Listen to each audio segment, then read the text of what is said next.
It's football's first Friday in Ohio, and fans in the Valley are getting ready to fill the stands at stadiums and cheer for their high school teams tonight. And it could be a big season for a few of our local high school football teams. I caught up with our 21 News at 5 sports guru, president of YSN Live, DJ Yokley. He is here to tell us what fans can expect tonight and throughout the season ahead. All right, DJ, you are watching the teams locally. What are your top picks for the season that you're going to be paying attention to? You say you have 3 schools that you think are really going to do well on the field. Yeah, I really like Ursuline. They showed their skill last night against a really good Steubenville team, came out with a victory to start the season, which a lot of people were questioning if that was going to be the trademark of their season. I just think it's week 1, a big win for them. Keep an eye on Cardinal Mooney as well. The parochial schools could be very good this year in the Valley. Cardinal Mooney's led by Ashton O'Brien, a three-year starter now for the Cardinals. He's got a lot of skill, and he's got a lot of skill around him as well. And then Springfield, I love them in D7. I really think this is a good group that Sean Guerrero, he knows how to get to the championship game. This is one of the best teams that he's ever had, led by quarterback Colton Rourke. You said the parochial schools, the private schools. Any holy wars setting up that you think might be big matchups? Yeah, there's always the Week 10 matchup with Ursuline and Mooney, and why it's usually a team that is trying to get back on track against a team that is fighting for positioning in the playoffs. I think this year it's going to be 2 teams that are fighting for potentially a deep run. So keep an eye on that one, but we are a long way away from that, Lindsay.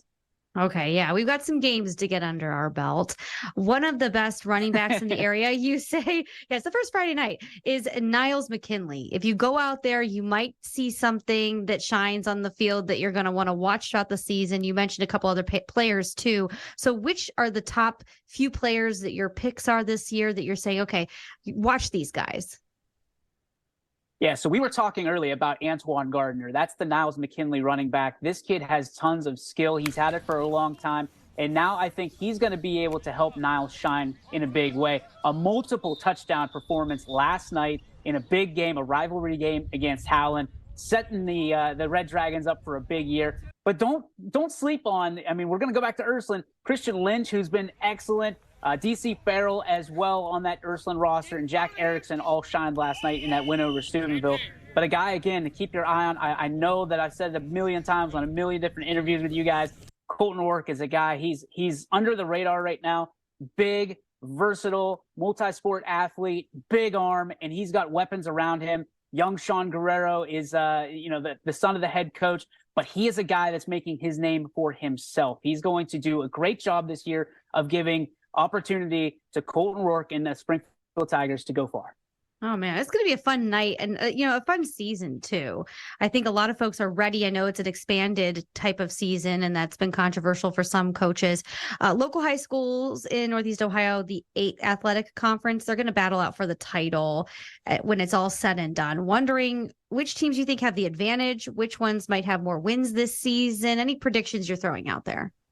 Yeah, it's no surprise that I love the NE8. There's a lot of teams in there. This particular conference was built for a season like this. It is anybody's conference to win.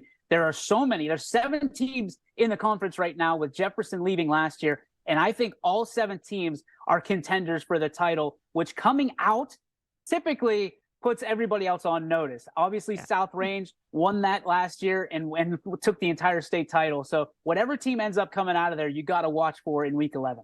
Okay. It sounds exciting. I believe you. I'm going to follow some of the things you're saying here tonight. Which games, though, are your top matchups for this evening? I mean, it's back to school for some students. Some students it's next week, but this is a big night. Yeah, I really like the Springfield versus South Range game. Springfield opening up a brand new field, turfed, ready to go. There's a lot of excitement around the Springfield team already, as we talked about. But on the other side, you got South Range, where David Rock taking over for the Hall of Famer Dan Yeagley. A lot of people counting out South Range in the early going because you don't know what to expect. But you can expect it's going to be that same Raider team that shows up when the lights go on. Great to have you with us as always. You're our new little family member here on 21 News at 5. So thank you for joining us, and hopefully kickoff goes smooth. Touchdown. Looking forward to it, Lindsay. Thank you.